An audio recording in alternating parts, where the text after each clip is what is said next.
महाभारत के युद्ध में केवल मनुष्य ही नहीं, बिल्कुल देवताओं, गंधर्वों और नागों ने भी अपनी भूमिका निभाई थी। इन्हीं नागों में से एक था अश्वसेन, जो तक्षक नाग का पुत्र था। अर्जुन ने श्री कृष्ण द्वारा खांडव वन जलाने के दौरान उसकी माता भयंकर अग्नि में जलकर भस्म हो गई थी। यह घटना उसके हृदय में बदले की ज्वाला बनकर जल रही थी। जब महाभारत का युद्ध छिड़ा, तब उसे अपना प्रतिशोध लेने का अवसर मिल गया। यदि उस दिन अश्वसेन की चाल सफल हो जाती और उसका तीर अर्जुन को लग जाता, तो महाभारत का युद्ध एक अलग मोड़ ले सकता था। पांडवों की विजय की संभावना समाप्त हो सकती थी, परंतु ऐसा नहीं हुआ। आखिर इस घटना के पीछे की पूरी कहानी क्या है, आइए जानते हैं। नमस्ते, मैं आपका स्वागत करता हूं। जब हस्तिनापुर में कौरव और पांडवों के बीच सत्ता का संघर्ष बढ़ा, तो पांडवों को खांडवप्रस्थ, जो आगे चलकर इंद्रप्रस्थ बना, दिया गया। यह भूमि एक उजाड़ जंगल थी, जिसे एक सुगठित नगर में बदलना एक बड़ी चुनौती थी। पांडवों ने इस भूमि को उपजाऊ और सुरक्षित बनाने के लिए भगवान श्री कृष्ण की सहायता ली। श्री कृष्ण और अर्जुन ने मिलकर खांडवन को जलाने का निर्णय लिया, ताकि वहां नई राजधानी स्थापित की जा सके। जब खांडवन धधकने लगा, तो उसमें रहने वाले अनगिनत जीव जंतु और नाग जाति के प्राणी जलकर भस्म होने लगे। इसी वन में एक तक्षक नाग भी अपने परिवार के साथ रहता था। उसने किसी तरह बचकर भागने का प्रयास किया, लेकिन उसकी पत्नी और पुत्र अश्वसेन वहीं फंस गए। तक्षक नाग की पत्नी ने अपने पुत्र अश्वसेन को बचाने के लिए उसे अपने मुख में छिपा लिया और उड़कर भागने लगी। लेकिन अर्जुन की दृष्टि से बच पाना असंभव था। अर्जुन ने एक अचूक बाण से तक्षक नाग की पत्नी को मार गिराया। वह जलकर भस्म हो गई, लेकिन उसका पुत्र अश्वसेन किसी तरह बच गया। अश्वसेन अपनी माता की इस दर्दनाक मृत्यु को कभी नहीं भूल सका। उसने प्रतिज्ञा ली कि वह अर्जुन से प्रतिशोध अवश्य लेगा। महाभारत के युद्ध में जब पांडव और कौरव आमने सामने थे, तब अश्वसेन को झांत हुआ कि अर्जुन और कर्ण के बीच भीषण द्वंद्व होने वाला है। यह उसके लिए सही अवसर था। वह चुपके से कर्ण के तरकश में एक बाण के रूप में समा गया। उसकी योजना थी कि जब कर्ण उसे अर्जुन पर छोड़ेगा, तो वह अर्जुन को अपने विष से तुरंत मृत्यु के घाट उतार देगा। यह योजना अत्यंत सूक्ष्म और प्रभावी थी। यदि यह सफल हो जाती, तो महाभारत का परिणाम पूरी तरह से बदल जाता। युद्ध के दौरान कर्ण ने संधान कर अश्वसेन रूपी बाण को अर्जुन पर छोड़ दिया। यह बाण अत्यंत तीव्र गति से अर्जुन की ओर बढ़ रहा था, परंतु भगवान श्री कृष्ण ने अपनी दिव्य दृष्टि से इस षड्यंत्र को भांप लिया।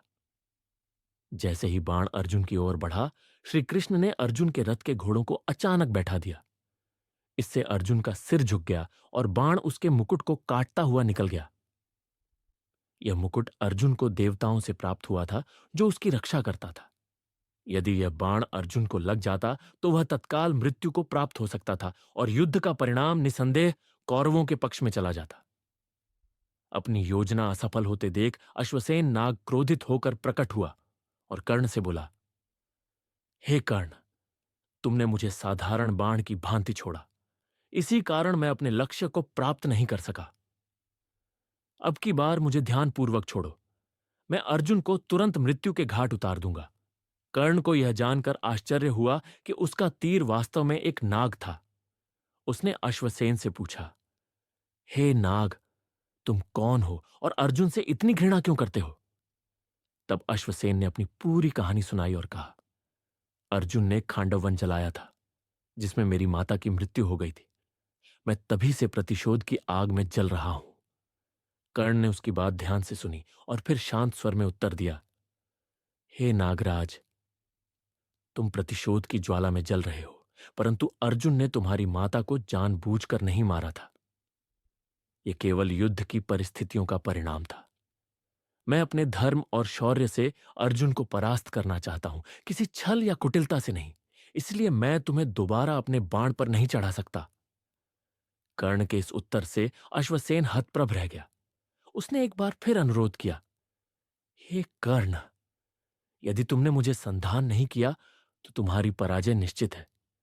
अर्जुन जीवित रहेगा और तुम्हें मार डालेगा। परंतु कर्ण अपने निर्णय पर अडिग रहे। उन्होंने कहा, मैं अपने धर्म और योद्धा धर्म के विपरीत कोई कार्य नहीं करूंगा। मैं अर्जुन को अपने बल से हराऊंगा, न कि किसी नाग के छल से। निराश होकर अश्वसेन वहां से चला गया और खांडव वन लौट गया। अब प्रश्न यह उठता है कि यदि अश्वसेन का तीर अर्जुन को लग जाता तो क्या होता? अर्जुन की मृत्यु, महाभारत के सबसे शक्तिशाली योद्धा अर्जुन यदि युद्ध में मारे गए तो पांडवों की शक्ति बहुत कमजोर हो जाती। कर्ण की विजय अर्जुन के मारे जाने के बाद कर्ण युद्ध जीत सकता था, जिससे कौरवों को भारी लाभ मिलता। महाभारत का अंत बदल जाता। संभव था कि पांडव इस आघात से उबर नहीं पाते और युद्ध में हार जाते। परंतु श्री कृष्ण की दूरदृष्टि और कर्ण के धर्म का पालन करने के कारण ऐसा नहीं हुआ। महाभारत केवल युद्ध और राजनीति की गाथा नहीं है, बल्कि यह धर्म, नीति और नैतिकता की भी परीक्षा है। कर्ण यदि चाहता तो अश्वसेन की सहायता से अर्जुन को परास्त कर सकता था, लेकिन उसने योद्धा धर्म को प्राथमिकता दी। यह कथा हमें यह सिखाती है कि प्रतिशोध की आग में जलकर निर्णय लेना सदैव उचित नहीं होता। धर्म, नीति और सच्चाई ही अंततः विजय प्राप्त करती है। अगर आपको यह कहानी पसंद आई हो तो कृपया अपनी राय जरूर दें और इस संदेश को दूसरों तक पहुंचाएं। धन्यवाद।